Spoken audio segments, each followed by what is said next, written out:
Ex-prisoners. What's the most disturbing thing you've ever heard or witnessed from a fellow prisoner? As the narrator, I feel inclined to warn people that there are some pretty extreme descriptions of violence in these posts. I really mean it. I've done a few grim videos in the past, but there was at least one story here that I had to take a long walk after. You've been warned. One of the women I was in with was in for life. The reason that she was in was because someone had sold her fake smack, so she had decided to murder this person. She goes to their house, cuts the gas line, and burns the house down. Turns out she had the wrong house and killed an entire family in their sleep. She tried to punk me out a few times, but I don't take people seriously if we can't communicate, like intelligent human beings. She was obviously trying to avoid herself in all areas. It was really sad. Had a pool table while locked up. Nobody used the cues or balls to do stuff, because if you got our pool table taken away, you'd better hope they took you away from us too. If fights drew blood, everyone would come out of the woodwork with their little hand towels to clean up all the blood before the COs would come out. I have a very funny image in my head of several thuggish dudes cleaning up blood from a fight. Oh, you missed a spot, Reggie. Sorry about that, Todd. I'll get right on that. 6 months in Rikers Island, New York. Watched a girl try to drown herself in her cell toilet for 2 hours, just running her head in, trying to stay under, while COs stood and laughed. When they left, she peed on the floor to flood the cell to get their attention again. Not a prisoner, but my professor works with prisoners. She told us she had this client that had recently got out of jail, telling her that the most enjoyable thing in prison was the group's therapy session. He said, "I really love the group therapy because it gave me ideas of other people's emotions when confessing their crimes. It taught me the emotions I'm supposed to feel when confessing in court again to reduce my sentence next time." She was really surprised that this serial killer is that honest, and she was really spooked at the same time. Oh god, there's someone taking acting courses in prison for how to get a shorter sentence so that they can get back out and commit more crimes quicker. I went to jail for about 3 weeks because of driving with a suspended license. We all slept in these huge rooms with bathroom and living area connected. About a week in, I hear some guy get up and use the small microwave that we're given in the living area to make stuff hot like ramen. It's not normal for the microwave to be used after lights out, but I figured that maybe he had a roll or something he wanted to heat up and munch on before sleeping. The guard posted on the far wall never said anything to him or even got up from his seat, though I could tell from my bunk he was watching the inmate. So the guy comes back to the bed area and walks right past me with his bowl in his hands. I close my eyes and try to go to sleep, but the silence is shattered by a blood-curdling scream from a couple of rows down. The guy had filled a bowl with baby oil and heated it till boiling, and then poured it on some guy's face in his sleep.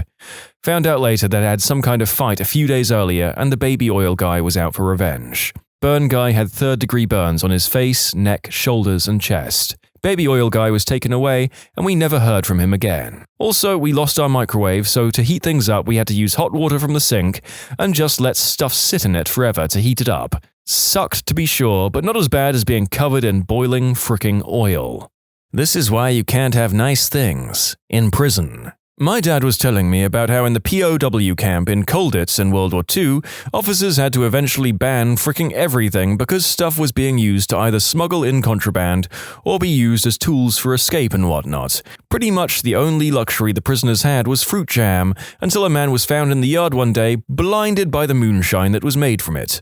So this jam was banned too. Well, they may have taken 99% of our luxuries, but at least we still have the delicious jam?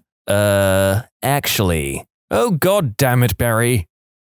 I was in a holding cell for unpaid tickets once. It was way overcrowded. They brought in a new guy who complained right as he entered. Hell no. There are too many people in here, man. He sat quietly for a few minutes while another inmate talked crap to the annoyance of most everyone else. Finally, the new guy, who was bigger than anyone else in the cell and clearly the most veteran inmate, walked up to the talker guy. Sorry, man. I ain't sitting in here no more. It's too crowded. You need to shut the frick up. He then punched Talker Guy in the face and then went to the door and started pounding it. Guard, I just punched this dude. Come get me. The guards were already on their way, and as they pulled him out, he left with these words of wisdom and commands to the guards. Y'all take me to solitary. I take the assault rap because it's too fricking crowded and hot in here. It's inhumane to keep so many people in here. Take me to solitary. I envied his clever escape and reminded myself that I was only there for a traffic ticket, and as much as solitary sounded like heaven, it might not be worth emulating his departure strategy. Never been to prison, but when I worked in the ER, I saw a lot of prisoners come in with all sorts of injuries, but two really stand out. The first one was a guy who was shanked in the abdomen and his intestines were literally hanging out. I remember he was stone-faced and wasn't saying anything. Just looked straight ahead. I'm sure he'd been given pain meds, but still. We slid him on the stretcher and I remember I went to move him up the bed a little bit and as soon as I started to slide him up, he grabbed my arm and said, "Hold up a minute, homie, that hurts a little bit," in the most nonchalant voice I've ever heard. The second was a guy who tried to kill himself by stripping into the buck and just laying on the cold floor for hours. The floor was so cold it ended up dropping his core temperature to around 92 degrees Fahrenheit.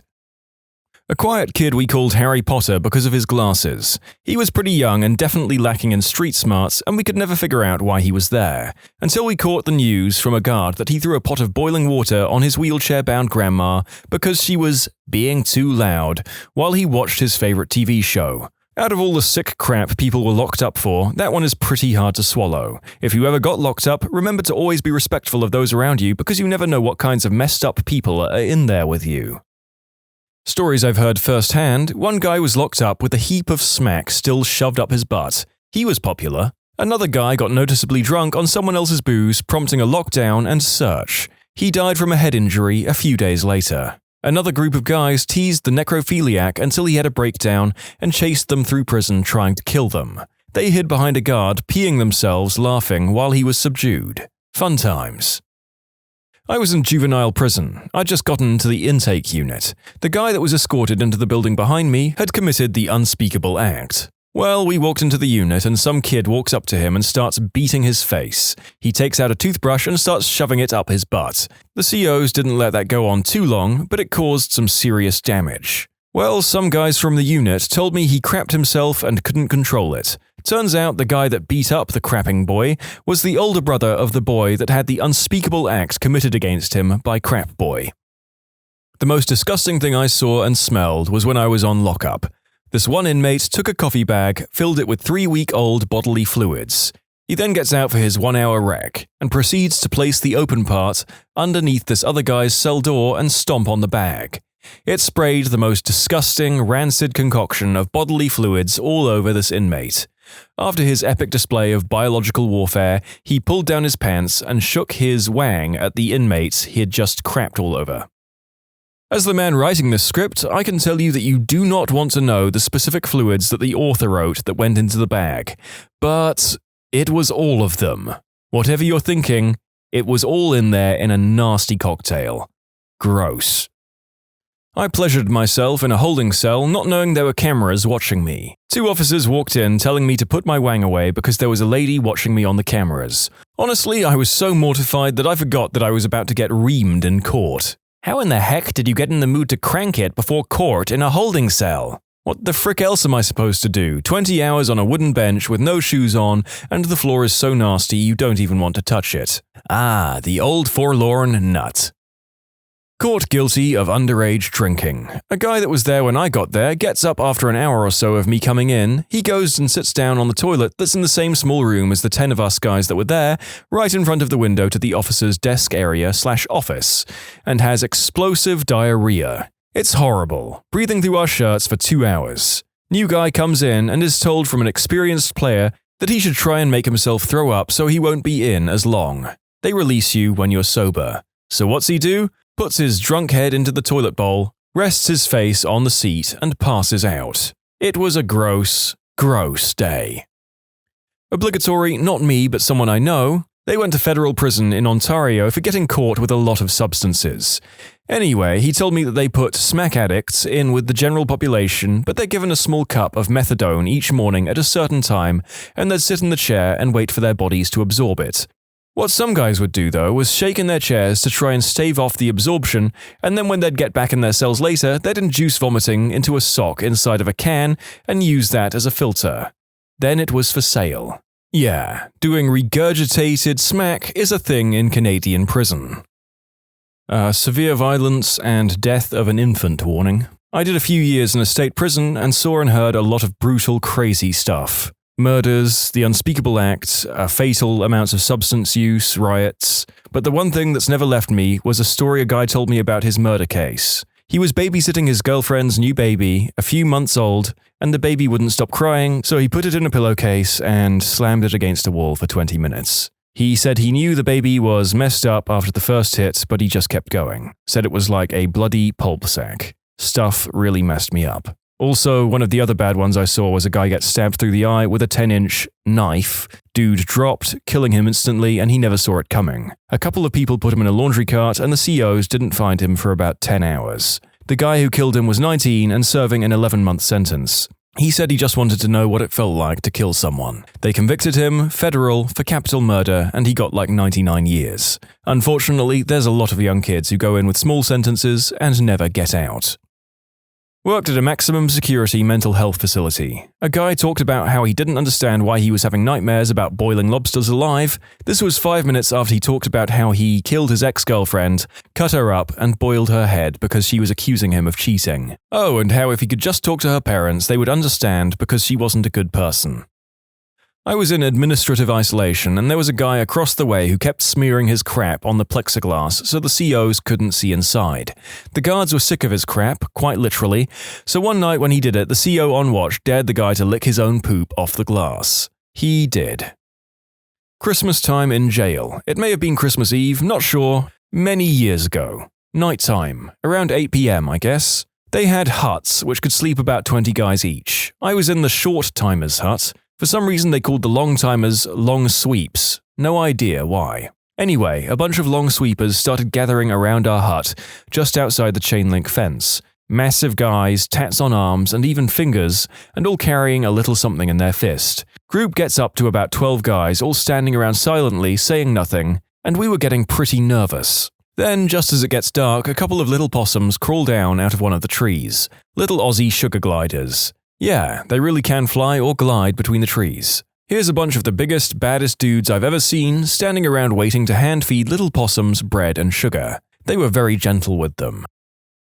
My brother told me a story about pre-prison when he was in jail. He bunked with a substance addict who was seemingly just dope-sick as frick. He said he was moaning and groaning all night. He tried to tell the COs he needed help, but they ignored him, left him be. Then he puked all over himself, and the COs still wouldn't help him. They just left him there all pukey. Then after a while he started seizing. He had 2 seizures. COs did nothing. They thought he was faking. My brother said about an hour later he stopped making noises. He was silent, so he checked on him. He was grey and unresponsive. Totally slipped away. Fricking buttholes let a technically innocent man die of benzo withdrawal overnight. I've seen COs ignore a man who was having a seizure on 3 different occasions. Also, same man every time. It was the scariest thing to witness someone dropping and having a seizure, and the guards were just laughing it off like, "Don't worry, this happens every time he's here." It was fricked up. They did get him help, but they didn't seem to care too much either. Oh, I have one. My friend was a former medical assistant at a local prison. She told me a pretty gross story that happened a while back. One of the inmates, a male, was being manipulated by one of the COs. The CO made the inmate give him oral, and when he tried to tell someone about it, no one believed him. So after the end of oral, the inmate saved the semen in his mouth, spit it in a napkin, and had his family send out the semen to get tested, and that's how the CO was caught. It was on the news and everything, I'm pretty sure. Honestly, as awful as that story is, I'm just glad to be posting one that has an element of justice in it, since most of these are stories of just the awful stuff that goes on inside these places. Mum was a CO at Hancock State Penitentiary in Georgia. Here are my favorite 3. The nicest guy in the place asks my mum if she wants to know what he's in for. He told her that he caught his wife cheating, so he just went and sat in his recliner to calm down. She came out and wouldn't stop apologizing after he told her to leave him alone, so he literally cut her face off. During a riot, inmates are doubled to bunk in solitary confinement for a weekend. A young kid, presumably a snitch, was locked in with a significantly larger and older gangbanger notorious for the unspeakable act. The kid spent some time in hospital. You don't need details. Mum came upon a man who was stabbed in the skull right before his release. 6-inch shank sticking out of the top of his head. He kept calling out for his daughter. He didn't make it. Job screwed my mum up to the point where she started smuggling substances into the prison, and we no longer have a relationship. Don't go to prison, folks. I'm a Canadian, however I got caught up in the US federal prison system, USP Atlanta. This place, my friends, is as nasty as it gets. A new fish came in, and after doing his obligatory time in the SHU, he got moved into my unit. When he arrived, he was asked if he had any contraband with him by some of the other brothers. He made a vital mistake by telling them no, but later opening up to his cellie that he had some green herb. In prison, it doesn't take long for the block to know what's going on, and so that next morning when this guy went to the shower, he was jumped by a half dozen or so guys. They proceeded to fill up shampoo bottles with warm water and soap, then stuck them halfway up his butt in order to get the green herb out. Although this definitely would have cleaned him out, it didn't force the green herb out. One of the brothers then put on a rubber glove and went straight into the guy's butthole in order to get it out. Once they got what they were after, they proceeded to knock the guy out and hang him up to send the message. It was pretty messed up, and there was nothing anybody could do. He learned the hard way. I was in a cell for a week in a Denver city jail. My cellmate was in for the week waiting on a pickup to take him over to the ICE holding. He was older, and since he was being held and transferred over an immigration issue, he was deemed low risk. It turns out he was a famous Ethiopian torturer who had killed and maimed hundreds of prisoners. He was part of the Red Terror and was not a good guy. Being in 23-hour lockdown with this guy in a cell the size of a walk-in closet was interesting to say the least.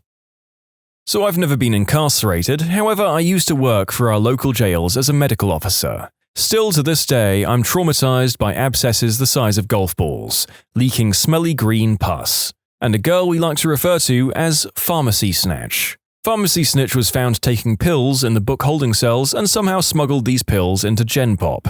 She entered my clinic with her hands in her uniform, and I kept hearing a rustling sound of some sort. I promptly called the acting captain in to investigate, and had to witness the good old squat and cough. As Pharmacy Snatch did as she was told, a rubber glove containing 20 pills, a Bic pipe, foils, and a lighter fell out. She had some more pills in her uniform shirt and shoe as well, which is where I heard the noise. She tried to throw it behind my desk. I didn't actually go to prison, but I spent a year in Los Angeles County Jail, which is the most infamous for being the suckiest system in the US. It does suck. It sucks terribly. 1. It was my first week and I was sitting on my bunk when I suddenly hear what sounds like a rabbit dying a gruesome death. Turns out a guy got caught stealing and was getting stomped out. The thief was getting his head stomped on by 3 other guys, over which I found out later was a stolen ramen packet. What went through my mind was, these people are going to put this poor guy into a wheelchair over $1. Not a pretty sight for a first-timer, but what I remember most was the screaming. I reiterate that it sounded just like a rabbit getting mauled. Poor guy left on a stretcher. 2. I heard this from an OG who's been in and out of the system. Apparently upstate, in prison, there's a guy from Grape Street Crip who went by the name Purple Passion. Supposedly, Purple Passion was 6'3", 250 plus pounds, and who once he found someone he liked, would KO the unfortunate victim and reap the spoils. If he liked it, he'll leave an unwrapped and bitten Snickers bar. If not, then a wrapped Snickers bar. Now, what went through my mind was, how could someone be so cruel yet so considerate as to plant a Snickers afterwards? Also heard of others, if not the same person, going by a different name, Snickers Bandit, and El Hoto Magnifico Caliente. 3. You can hear a popping sound, closest I can describe, when someone is stabbed. 4. The Asians, or others, used to have their own exclusive dorm, but that was revoked in the early 2000s when an inmate was killed. I can't remember whether it was over a gambling dispute or because he'd done stuff to kids. Supposedly, there was an attempt to conceal the killing by snapping the bones of the deceased and dismembering the limbs with crude instruments. They then stuffed what parts they couldn't flush down the toilet into the laundry cart. 5. Inmates are housed in either dorms, 60-foot by 90-foot rooms that hold 64 to 96 people, or in cells. I was housed in the former. So we're kept in these concrete boxes, and when a riot pops off due to interracial disputes, there's no place to escape when they start sending in tear gas grenades. If you ever found yourself in one, smear baby oil or Vaseline on your face and wrap a wet towel or t-shirt around. 6. Offenses involving children are frowned upon, even if consensual. There was this one guy, first-timer like myself, who'd apparently given substances to a 15-year-old girl, and they did it. We're sitting in the day room, and he's telling us this like it's something to brag about, and assuredly it got everyone's attention. There were 2 other guys he shared his cell with, both having come down from prison for an added charge. After retiring to our cells, we hear a yell and a scuffle. Turns out the man in question was getting his own comeuppance in non-consensual relations.